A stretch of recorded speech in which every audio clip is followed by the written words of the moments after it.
I have to say, after completing Driver San Francisco for the fifth time, I have to say there are no other games like Driver San Francisco. Driver San Francisco is the only game I can think of that somehow combines racing and strategy together and made it actually work and extremely fun. You don't buy cars in this game, you teleport your conscious into other drivers, take over the bodies in order to drive the cars. Yes, that's insane, and I absolutely loved it. The strategy part comes from how you utilize your mind teleportation technique to abuse the missions and bring everything in your favor.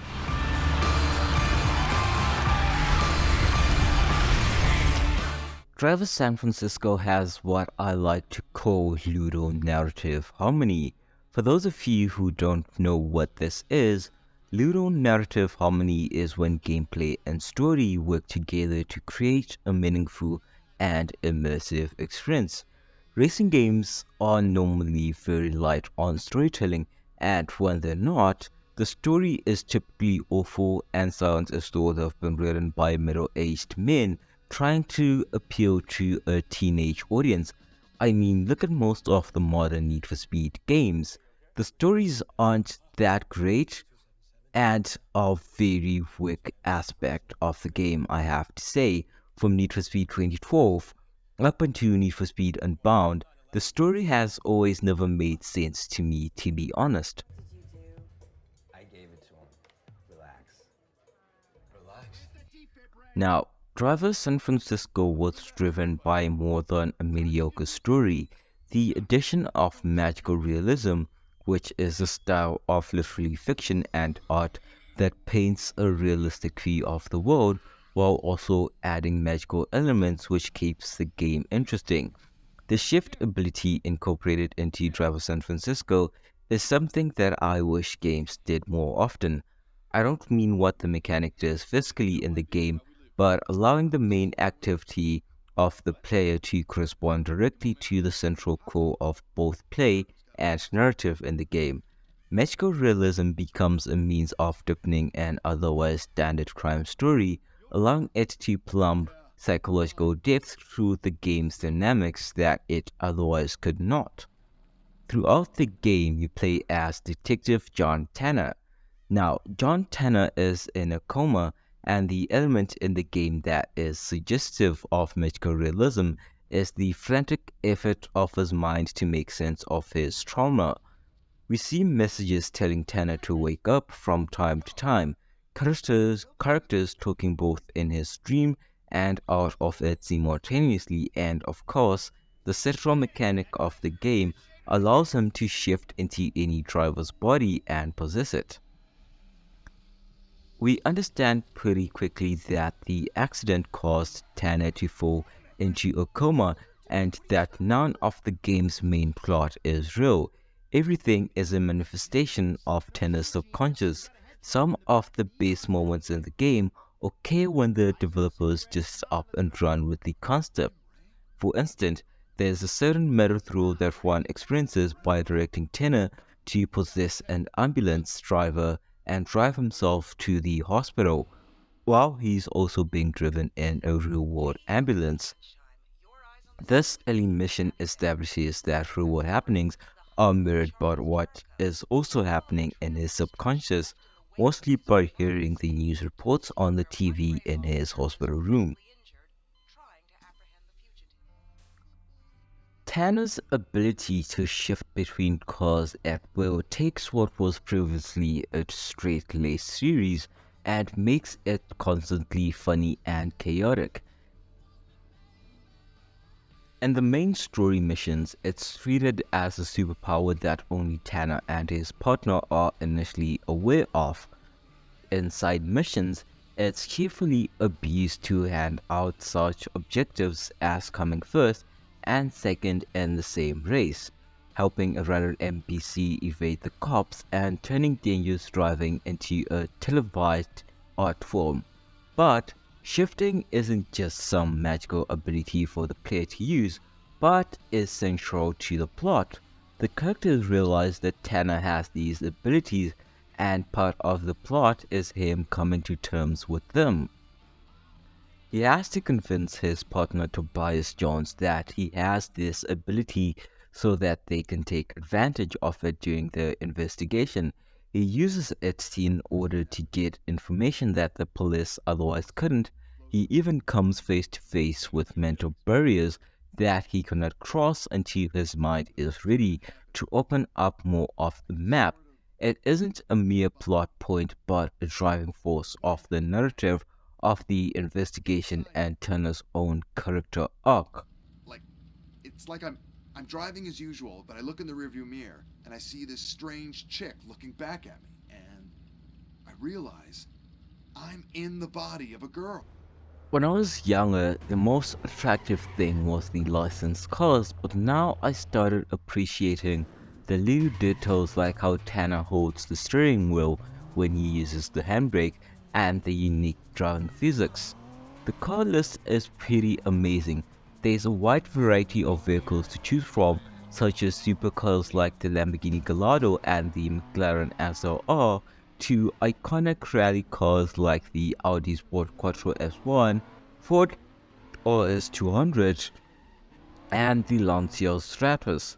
If you're someone who doesn't like high performance cars and likes to take things slowly and enjoy the game at a much more slower pace, you can also drive the garbage truck or the school bus. You can even drive a tow driver and tow other vehicles, something which I enjoyed doing a lot in the game. Now, Travel San Francisco has some insane details when it comes to cars. The cockpit camera attention to details is on a level I've never seen in an arcade racing game, especially an open world one. Other cool details are the shaker hoods on muscle cars like the Challenger and the flap that opens on throttle in the Chevrolet SS.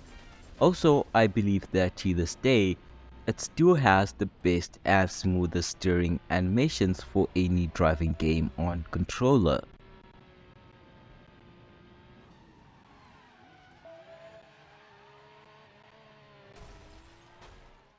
Now, Tanner continues his search for the escaped convict that is Jericho and investigates the criminal's plans in his dreams, but the results of his actions and the reports on the news can't add up. Tanner is affecting events in ways that the real world cannot account for. Why would Jericho still be able to threaten the city if he doesn't have any of the ingredients for his bomb? This criminal plot moves forward because of the continued reporting of the crisis on the news. Tanner wasn't there in the real world to stop it, so now his dream is to follow a path that shouldn't exist from Tanner's point of view. Or it would be if we didn't understand the premise. We know very early on that Tanner is in a coma and that all we are playing is just a dream. The game's story is not about realizing Tanner is in a coma, but watching Tanner figure it out for himself. Giving Tanner's nemesis the same powers is the twist that the game needs to dig into the full psychological ramifications of Tanner's circumstances. Tanner was in a highly traumatic collision that sent him into a coma caused by Jericho, Tanner's nemesis. Jones, what if this is all in my head? If Jericho can do this too, see the world how I see it, shift into people, control them, then how the hell am I gonna stop him? Ordell Willie? What the hell? Tanner, not realizing his predicament, has spent all his energy trying to capture him. Now Jericho has become a representative of not only the terror that the figure inspires in Tanner, not helped at all by the TV news, but also Tanner's own feeling of helplessness. Throughout the whole game, Tanner has been a disconnected spirit, his body an empty shell that he comes back to. However, really, it's like possessing any other driver to him. Up to this point in the story, he has been invincible. Car wrecks meant nothing as he simply dispossesses the driver and enters another.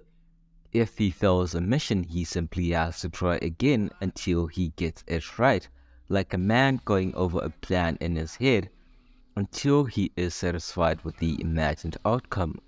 And the mission where he becomes the driver to his own hit, he comes face to face with his own vulnerability and helplessness at the hands of his mortal enemy. In a literal, figurative, and metaphysical sense, Jericho has gotten inside Tanner's head.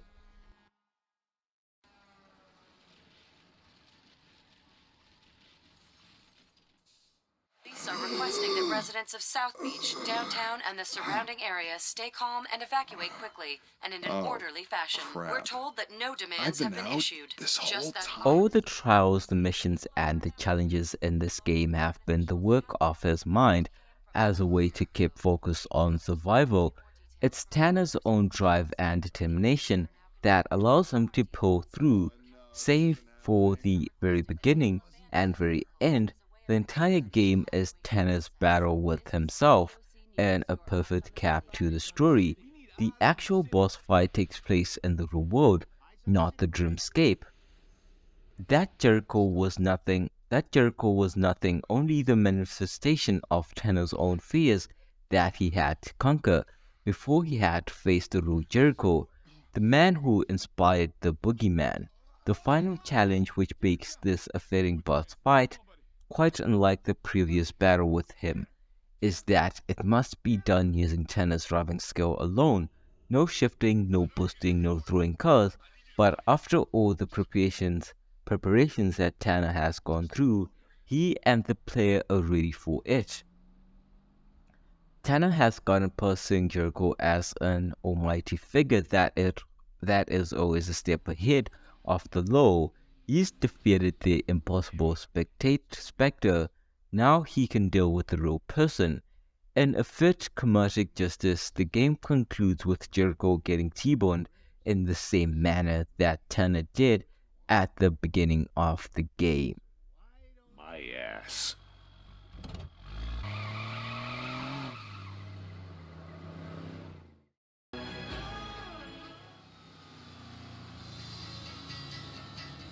This great evil. Where's it come from?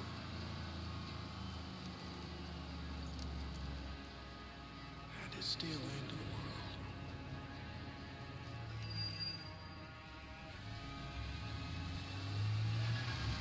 Who's doing this? Who's killed us? Marking us with the side of what we might have known.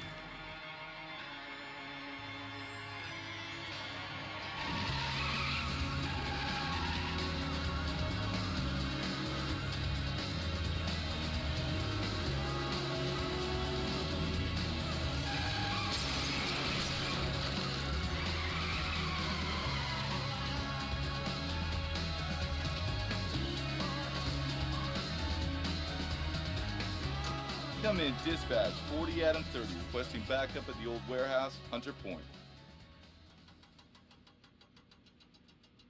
Jones, I had everything under control.